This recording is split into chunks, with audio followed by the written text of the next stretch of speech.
All right, ready to dive into atomic habits. Absolutely. We've got a ton of notes, articles, even some scribbles about tiny changes, big results. Like compound interest, but for habits. Exactly. That British cycling team story always comes to mind. They went from worst to first by focusing on these tiny improvements. Yeah, 1% improvements, right? Yeah. Small tweaks that add up over time. So, first big idea, forget goals, build systems.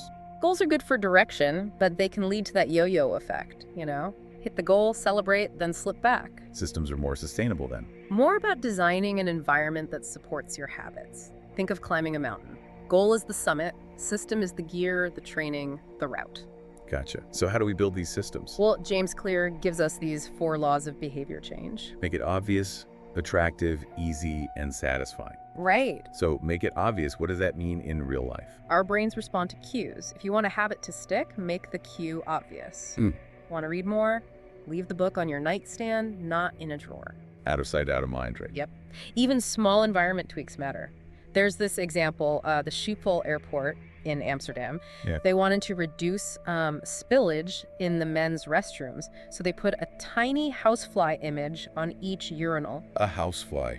Really? Turns out men instinctively aim for it. Even a tiny etching spillage decreased a lot. Wow, that's clever. So make it obvious, check. What about make it attractive? How do we make good habits more appealing? Temptation bundling. Connect something you want to do with something you enjoy doing. I like where this is going. Say you hate exercising, right? But you love watching a certain show. Oh, I've been there. Only allow yourself to watch that show while you're on the treadmill. Ah, so you're tricking your brain into associating the two. Exactly. Brilliant. But some habits are just plain hard to start. Make it easy, right? Yeah, we often set the bar too high, get overwhelmed, then give up. This is about making it ridiculously easy to begin. Give me an example. Want to meditate daily? Don't start with 30 minutes. Start with just 2. 2 minutes. Seriously, you're building momentum, tiny steps. Once that's easy, increase it. Got it. So obvious, attractive, easy. Now make it satisfying. How do those habits really stick? Dopamine. Our brains love rewards. To make a habit stick, make it feel good. We need to reward ourselves. Yes, but focus on immediate rewards. Don't wait for long-term benefits. You work out. Reward yourself right after. A smoothie, a relaxing bath, even checking it off on a habit tracker. Those little dopamine hits keep us motivated, like training a puppy, right? Small steps, lots of rewards. And those tiny rewards add up over time. I'm getting it. But what about breaking bad habits? Can we use these same ideas? We can. We just invert the 4 laws. Make it invisible, unattractive, difficult, and unsatisfying. Okay, makes sense.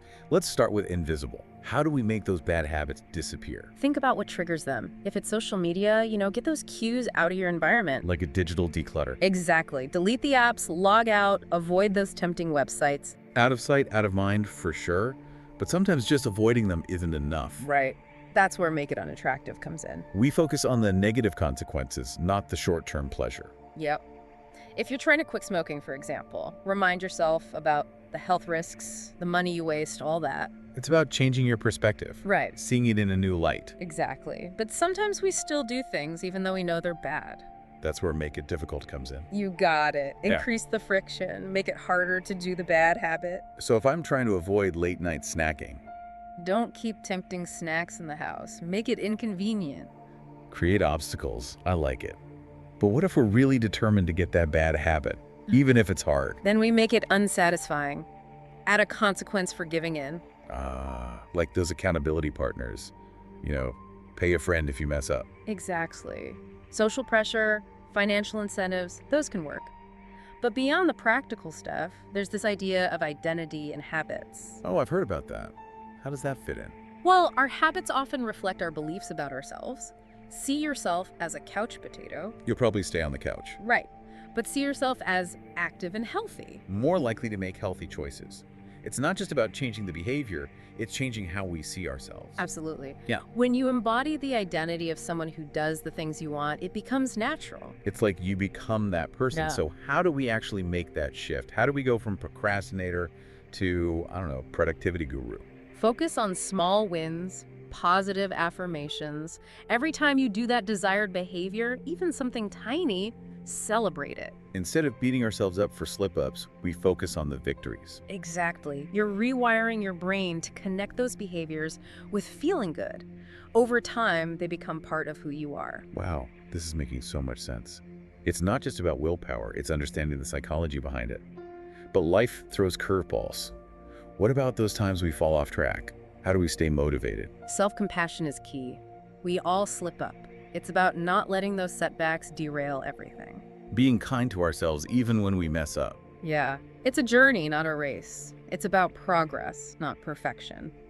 I love that. This has been so insightful. Yeah. But one thing that's been on my mind is the impact of our environment on our habits. Hmm. Like, how much do the people around us influence our behavior? It's huge. We're social creatures, right? Mm-hmm. Our environment shapes us. Surround yourself with junk food eaters. You're gonna want junk food. But if your friends prioritize healthy eating, those habits become more natural for you too. It's not just willpower, it's the collective habits of your community. It's like our habits are contagious. We mirror the people around us. And it goes beyond just your friends. It's culture, media, even the physical spaces we're in. All those influence us. Mind-blowing. It's like we're all connected by this web of habits influencing each other all the time. And that can be powerful, but also kind of scary, you know? We have the power to shape our environment, but we're also constantly being shaped by it. Okay, so how do we navigate this? How do we make sure we're not just going with the flow? Become aware of those influences and choose the habits you want. Pay attention to the people you're with, the information you take in, the places you spend your time. It's about creating an environment that supports who you want to be. Hmm. But let's be real, sometimes those outside influences are just too strong.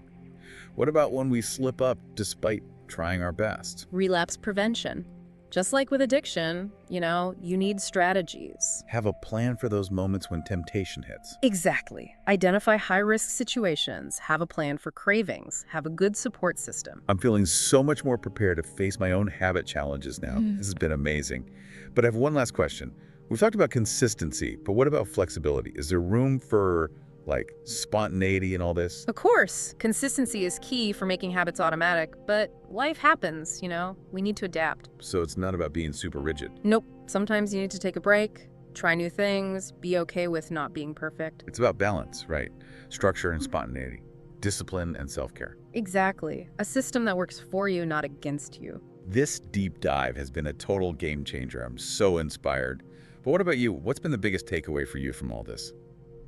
It's funny. For me, it's really been about the mindset shift. Yeah. We talked about systems and cues and all that, but it all comes back to how we see ourselves, right? Totally. If you believe you can change, you're way more likely to actually change. That's it. It's not just about, changing your actions. It's about transforming yourself.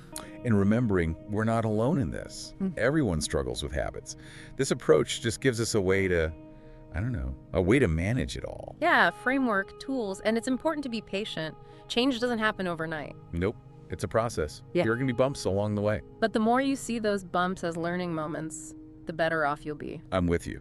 This whole deep dive has been so insightful. It's not just the techniques, it's the whole philosophy behind it, Right. Tiny changes add up over time. The power of consistency, self-awareness, and really connecting your habits to who you want to be. And as you go on this journey, remember you have the power To shape your environment. Choose what influences you. Create a life that feels good and has meaning. So powerful. Yeah. This has been such a great deep dive into atomic habits. It really has. For everyone listening, think about one tiny change, just one small step. You can start today. Because even atoms, those little things, can make a big difference. Until next time, keep on exploring.